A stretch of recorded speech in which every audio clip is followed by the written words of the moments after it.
So this Shark Navigator is not all that old. These weren't horrible vacuums, but Shark as a company is not really all that great. But with some inherent design flaws of these, I really don't recommend them for people to buy. I find them at the curb all the time. Sometimes I've been able to sell parts for them because Shark doesn't really make parts for these available. They'll have the modular pieces. You might be able to buy a new dustbin for a little while. You might be able to buy a new power nozzle assembly, but for the most part, you can't really buy much for these in terms of actual servicing them goes. And the stuff that they do make available for them, remember, this is like a $150 vacuum. Really the biggest downside with these Sharks is just the way that they are designed. Now they do sell them and market them as a sealed system, but unfortunately what ends up happening is people don't really maintain them. Even if you do maintain them, they don't really last all that long. This machine is a 2018, and how you can tell that is by looking at the cord of all things. See, it says 4318. Those two digits there, 2018. I don't know why Shark chooses to put the date codes on the plugs like that, but that's what they do. But anyways, what happens with these, even if you do maintain them, just the very nature of how these trap and filter dirt is just kind of the way that they are really kind of an inefficient design. The cyclones themselves, if you could even call it that, they're like upside down. So like on a normal vacuum, the cone is the other way around, and it actually seems to work a little bit better for a bagless machine. But these, Shark put everything upside down, so all the hair and stuff gets wrapped around this, which comes straight into the vacuum. And then all the small stuff, finer stuff, like you can see down there, gets trapped there at the bottom. It's not really a great design because all the stuff that goes past this goes into your filter. That's just a foam filter.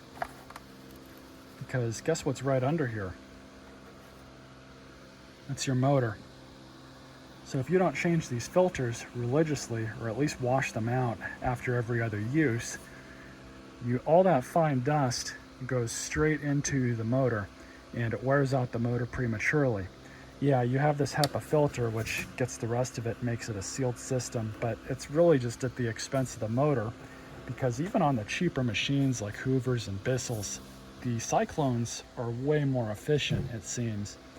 So what ends up happening is just by design, these things end up failing, and people just go say, hey, this thing worked great for a few years, I'm gonna go out and buy another one, and the cycle repeats. Even something like a Dyson would be better for most people, but Shark, if there's one thing that they've done right, is marketing, because just with their infomercials they have, they're really catchy. People buy this stuff off the TV or QVC or wherever, and it's just rinse and repeat over and over again. This machine is not worth fixing because this is worn out up here. There's supposed to be a spring or something in here. It probably still is in there, but whatever little arm that's connected to this red piece is broken off completely. You can't even get this thing off anymore. Another design flaw with this type of tubing, it's not inherent with Shark, but it does happen with age, and about 5 to 7 years, this type of tubing starts wearing out and it develops cracks like this. When that happens, buy another one, right? If it's available. And one other kind of shady thing that Shark does, don't really see it so much on these models. There might be some small things here and there that they do change, but the more they're higher end machines, it seems like they'll run a product for a couple years and then just out of nowhere they'll change it. They won't make a big change to it, but they'll make a small enough change that, hey, you can't get these parts that they no longer make for this vacuum that you just bought because they changed a very small detail. Sometimes all it is just the way the neck hooks up to the body. So your power nozzle goes out, you can't get another one because they quit making them. So maybe you can buy another one that kind of looks similar but a different color to the machine that you have. Well, they changed something on it, so you can't do that. They've made so many of these machines that it's almost impossible to keep track of all of them and which ones go where. And I've seen them even on these navigators where they've changed small things over the lifespan of the product line will effectively render everything obsolete, and they basically force you to buy a new vacuum just because of the way that they're designed. So I'm going to take this thing apart and show you guys the motor. There's also another shroud that goes around the motor that's for sound deadening, but it's made out of like a type of insulation. If your vacuum starts smelling, that's likely where it's coming from. So what we're going to do is just kind of break everything down just to get some stuff out of the way. Yeah, and another thing that they've started doing on the newer machines is they'll put security Torx down here because they really don't want you to get into these things. But unfortunately for them, I have all kinds of Torx bits with the security end on them. So we're just going to undo this. I've got to do this anyways in order to get the cord out.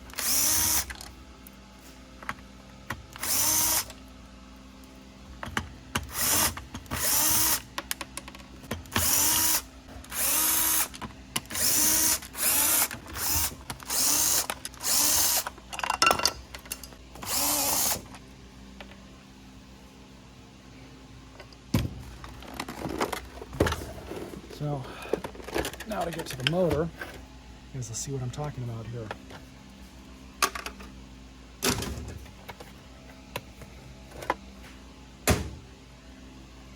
So we're going to pull the motor out.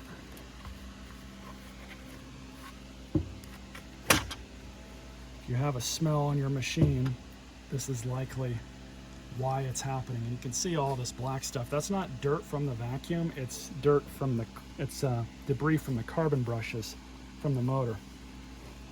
Now at this point, I'm scrapping this machine. I'm not going to bother fixing it because it's just not worth it.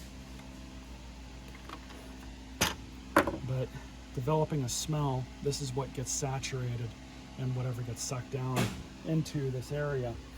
Now, I have pulled these apart before to scrap them, and I've found these entire cavities just caked full of dust and dirt. And all of that is partially from not servicing these filters, or at least washing them out, like I said earlier. It's just one thing to keep an eye out for if you do happen to have one of these. If you start hearing, bearing noise or kind of like a screeching noise, likely your motor's starting to fail. And at that point, you just buy a new vacuum. So I'm just going to finish up with scrapping this machine because unfortunately this shark just wasn't worth fixing. Stay tuned for more videos.